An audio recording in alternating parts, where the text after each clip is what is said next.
In terms of the scale of the destruction that Israel has been imposing on Gaza, I mean, this statistic is actually from April of this year, so several months ago. So the statistic will be much, much higher now. But as of April 2024, Israel had dropped over 70,000 tons of bombs on Gaza, which surpassed the bombing of Dresden, Hamburg, and London combined during the Second World War.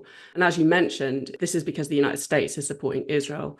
The United States has backed Israel with billions of dollars worth of weapons throughout this whole period. And these are the bombs that are dropping on Gaza. So what I wanted to kind of hear from you is, with all of its military might, its brutality, and its superpower backing, Israel hasn't achieved its goals of wiping out the Palestinian resistance, and it hasn't succeeded in driving the Palestinians off their land in Gaza. And I wondered if you could explain to us why this is the case. If I want to give a little bit of context while speaking with you ladies now, ever since the colonization of this land started, even in the beginning of the 19th century, when I read these travel books that missionaries used to write, Brits or Americans or reverends that used to come to the Holy Land, they never took an understanding of what an indigenous person and the culture of this land is. They always came thinking that as white colonizers, they knew better. They never really understood these people. And this is why they never succeeded in actually eradicating their need to resist. The Palestinians and the Lebanese and the Iraqis and the Syrians, this is their homeland. This is not a land that someone promised them. This is not a brainwash Zionism propaganda fruit. No, I mean, I tell you for myself, I travel all the time in my daily life. But once war hits Lebanon, I feel like I want to be rooted. I want to just make a hole and be inside that land. I don't want to go anywhere when that land is under danger. I feel way more attached to it. And even my siblings that live abroad want to come back when there's war. The other side of that conflict, they cannot even fathom the sounds of rockets, although they have been missiles striking us as people for 7 decades.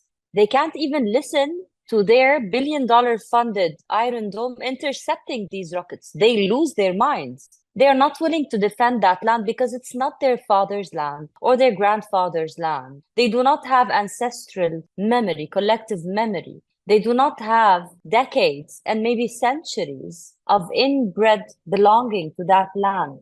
We look like our land. Our voices, our tones, our dialects, our traditions are blended in the geographical and the cultural blend and history of this land. You see, so Palestinians have not lost their want to resist because this has not stopped being their home. It is not a preference. It is not a politics issue. It is their home. Somebody came and took their home. It didn't stop being their home. And even that somebody that took their home, they remained treating them in a more brutal way year after year in an apartheid system. They imprisoned them, they raped them, they denied them their basic human rights, they denied them the freedom to education, to water, for God's sake. They brutalized every single person and civilian. The doctors, the teachers, the kids, for decades. They do that to these people. They come and made a different way of governing that land. Maybe the resistance would stop. But if you kill all my family, what else do I have to live for other than vengeance? Do you know how many families have been wiped out of registry only in this past year? The amount of families that have been totally annihilated in Gaza. And now we started to taste that bitter medicine here in Lebanon. We have a whole family last night wiped out in Beqa and others in South. So do you think the relatives of these people will just, let me change my preference and go live elsewhere in the world? There's too much blood and too much vengeance, and the cause has been rooted too much and blended in our conscience, our collective struggle for liberty as peoples of this region, not only of Lebanon and Palestine. This is why the resistance will never end. Even if there are 2 remaining humans in Palestine, they will resist the occupation.